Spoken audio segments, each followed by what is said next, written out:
बिस्मिल्लाहिर्रहमानिर्रहीम। अस्सलाम वालेकुम। निगरान वज़ीर आज़म की काबीना ने अभी हल्फ नहीं उठाया, लेकिन जरदारी शहबाज हुकूमत के 4 बड़े स्कैंडल पर FIA ने तहकीकात का आगाज कर दिया है। इसकी तफसीलात आपके सामने रखनी है। 90 रोज में इलेक्शन करवाओ और घर जाओ। इमरान खान ने अटक जेल से काकड़ के नाम एक आम पैगाम जारी किया है। ये पैगाम किसके जरिए पहुंचाया गया है, ये भी आपको बताना है। काकड़ के खिलाफ सुप्रीम कोर्ट ऑफ पाकिस्तान में पहली दरखास्त आ गई है। जस्टिस कादी फायज ईसा के लिए ये एक बड़ा इम्तिहान क्यों होगा, इस पर भी बात करेंगे। उम्मीद है आप समाप्त करेंगे और अपने कीमती फीडबैक से जरूर आगाह करेंगे।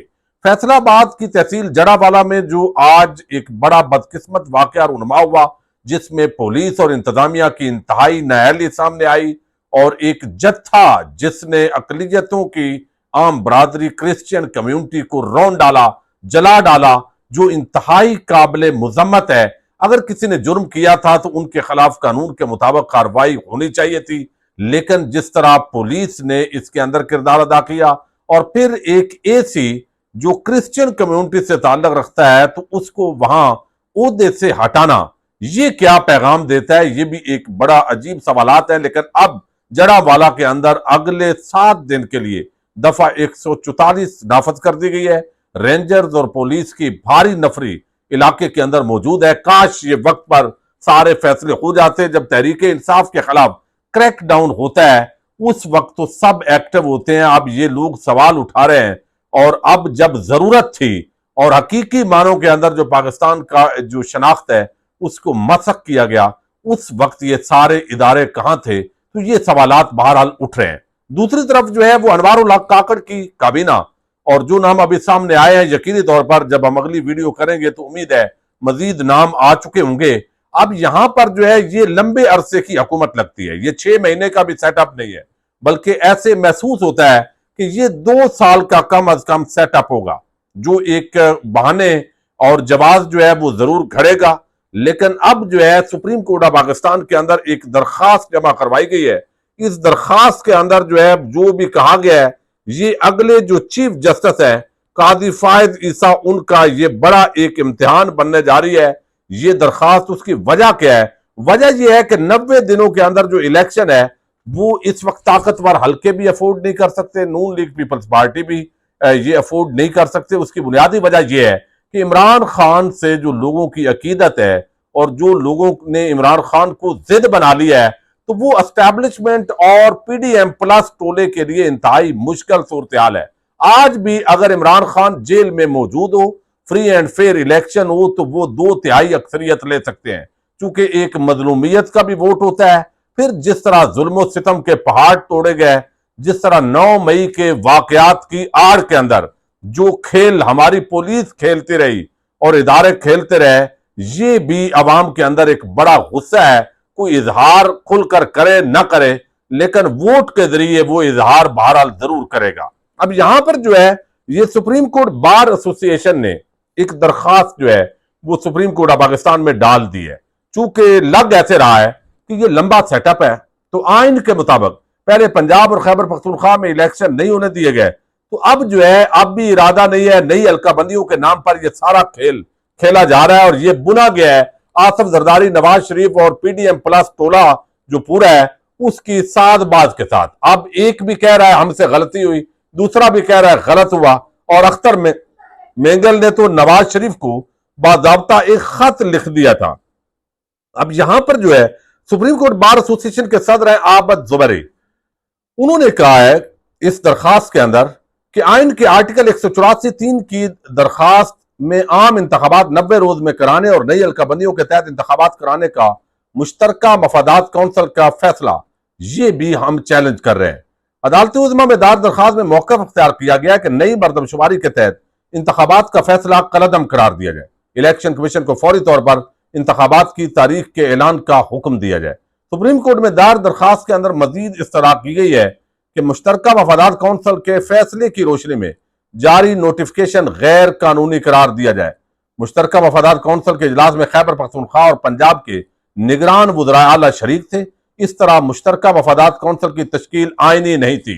ये एक बड़ा आम सवाल है, चूंकि इलेक्टेड वज़राए आला का होना जरूरी था और ये आईनी माहिरीन कहते हैं, और वो नॉन इलेक्टेड लोग वहां पे बैठे और उन्होंने फैसला कर दिया।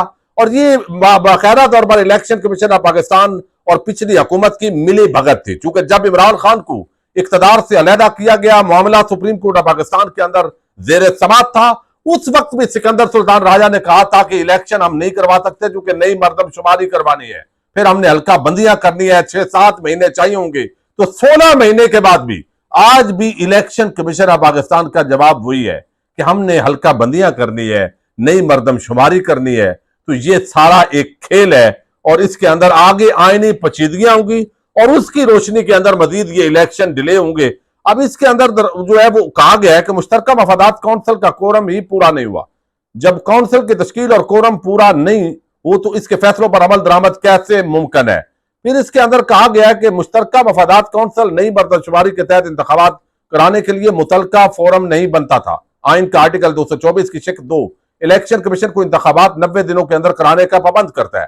तो इस दरखास्त के अंदर इस्तदाए की अदालत करार दे कि इलेक्शन कमीशन की जो किसी सूरत इंतखाबात 90 दिनों से आगे नहीं बढ़ा सकता। इलेक्शन कमीशन के पास कोई आईनी इख्तियार नहीं है कि वो नई हल्काबंदियों की बुनियाद पर इंतखाबात में ताखीर करे। तो ये एक आम दरखास्त है, लेकिन सुप्रीम कोर्ट ऑफ पाकिस्तान से आइंदा चंद दिनों के अंदर नैब तरमीम का तो फैसला आने ही जा रहा है, बल्कि कल या परसों आने जा रहा है। लेकिन ये फैसला भी अभी जो इंतखाबात है इनके हवाले से भी जब आएगा तो शायद ये मामला जो है फिर इस तरीके से भी हल हो जाए। दूसरी तरफ जो है वो तहरीक इंसाफ के सरबराह इमरान खान ने अनवार उल हक काकड़ के नाम एक बड़ा आम पैगाम दिया है, जो आज शाह महमूद कुरैशी ने खत की सूरत के अंदर जो है वो निगरान वजीर आजम को एक खत लिखा है, उसके जरिए वो पहुंचाया है और वादे पैगाम ये दिया है खान साहब ने अटक जेल से कि इलेक्शन करवाओ और घर जाओ, ये हमारा मौकफ है। गैर आईनी तौर पर यहां पे एक नॉन इलेक्टेड काबीना और वजीर आजम का चिमटे रहना, ये पाकिस्तान के अवाम के जमहूरी हकूक पर डाका है।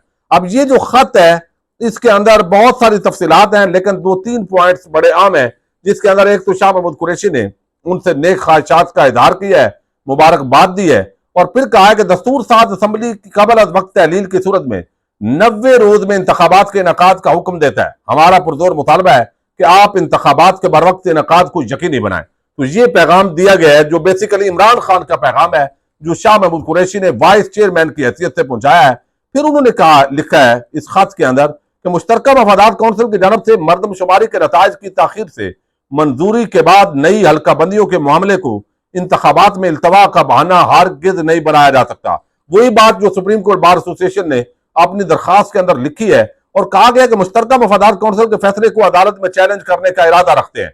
तो तहरीक इंसाफ भी कल या परसों मुश्तरका मफादात काउंसिल चूंकि 2 वज़राए आला नॉन इलेक्टेड थे तो ये कोरम पूरा नहीं था, उनका फैसला गैर आईनी है, इस पर सुप्रीम कोर्ट ऑफ पाकिस्तान में दरखास्त दायर करने जा रही है। तो इंतखाबात की साख के लिए लाजम है कि फरीकैन को इंतखाबी मुकाबले के लिए मुसावी मैदान फराहम किया जाए, लिहाजा गैर कानूनी तौर पर गिरफ्तार लोगों को फौरी तौर पर रिहा किया जाए, गिरफ्तारियों और तशद्दुद और यह जुल्म सितम का सिलसिला बंद किया जाए। तो ये पैगाम आज जो है वो शाह महमूद कुरैशी के खत के जरिए पहुंचाया गया। अब एक और बड़ी डेवलपमेंट हुई है और वो ये कि अब नून लीग पीपल्स पार्टी फजल रहमान मुख्तलिफ लोगों के खिलाफ घेरा तंग होगा, यानी जो बड़े असल जिनको डाकू कहा जाता है उनके तो केसेस माफ हो गए हैं, लेकिन शायद नैब तरामीम की फैसला अगर आता है खिलाफ आता है तो उसके बाद वो मामला भी दोबारा खुल जाएगा।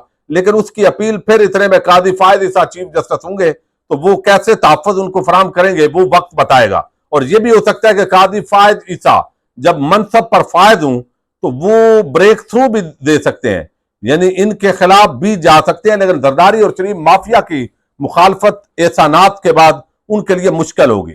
लेकिन अब जो सूरत हाल डेवलप हुई है उसके अंदर यह बताया गया है कि ये तहकीकात 4 बड़े स्कैंडल की तहकीकात जो है उनका आगाज हुआ है। ये मैं आपके सामने हम न्यूज की एक इन्वेस्टिगेटिव स्टोरी है। FIA ने बाकायदा अलामिया जारी कर दिया इस पे, यानी FIA ने बताया कि हम ये 4 जो केसेस हैं इनकी तहकीकात कर रहे हैं। FIA की जानब से आलामिया के तहत डॉलर की इंटर बैंक रेट से जायद पर LCs खोलने पे बैंकों के खिलाफ इंक्वायरी शुरू कर दी गई है। 8 बैंकों ने 65 अरब रुपए से जायद सिर्फ डॉलर रेट में कमाए हैं। ये ऐसे बड़े सरमायादार, ये मियां मनशा और बाकी मिलकर यकीनन जो है वो अब कौन कौन इसमें है ये तो पता चलेगा। तो ये डॉलर कमाते हैं और सियासत के अंदर भी लोग इनके साथ चुके होते हैं। आलामिया के मुताबिक मोटरवे के लिए जमीन की खरीदारी में भी करप्शन की शिकायत पर इंक्वायरी का आगाज किया गया है। जमीन की खरीदारी में 32 अरब रुपए की खुर्द बुरबर तहकीकात का आगाज किया गया है। ये गालबन सिंध की सखर मोटरवे है और इसके साथ ही बताया गया है कि गुज़श्ता साल सैलाब मुतासरीन को दी गई इमदाद में भी करप्शन इल्जाम पर इंक्वायरी शुरू की गई है। तो ये भी इल्जाम है जो ज़ाहिर नून लीग की हुकूमत ने जो सैलाब जदगान को सिंध के अंदर और पंजाब में पैसा दिया था। इस हवाले से सांगड़ और दादू में 103 अफराद को 31,000 टेंट, राशन और इमदादी सामान देने के मामले पर इंक्वायरी की गई है। और इसके साथ बताया गया कि मुफ्त आटा स्कीम में 18 लाख बैग्स की मुबैना खुर्द-बुर्द और खराब आटे की तकसीम पर भी इंक्वायरी का आगाज कर दिया गया है। तो ये चार जो है वो चारों जोन्स को केसेस की तहकीकात के लिए हेड ऑफिस को रिपोर्ट करने का कहा गया। तो ये इन चार छोटे केसेस हैं, स्कैंडल हैं। बहरहाल जैसे अद्वियात का स्कैंडल आएगा, जैसे जो है वो पिम्स और बाकी हॉस्पिटल में भर्तियों का स्कैंडल है, तो इस तरह के मामलात अब बढ़ते बढ़ते बड़े स्कैंडल तक पहुंचेंगे। तो ये FIA ने बाकायदा इन केसेस का खुद कहा है कि उन्होंने तहकीकात का आगाज कर दिया है। लेकिन मामला वही है कि FIA की अब क्या क्रेडिबिलिटी है। जिसने शहबाज शरीफ को क्लीन चिट दी, जिसने जरदारी को क्लीन चिट दी, उस FIA इदारे की अब क्या क्रेडिबिलिटी अवाम के नजदीक है। ये अब अपनी राय का इजहार कीजिएगा। इजाजत दीजिए, अल्लाह हाफिज।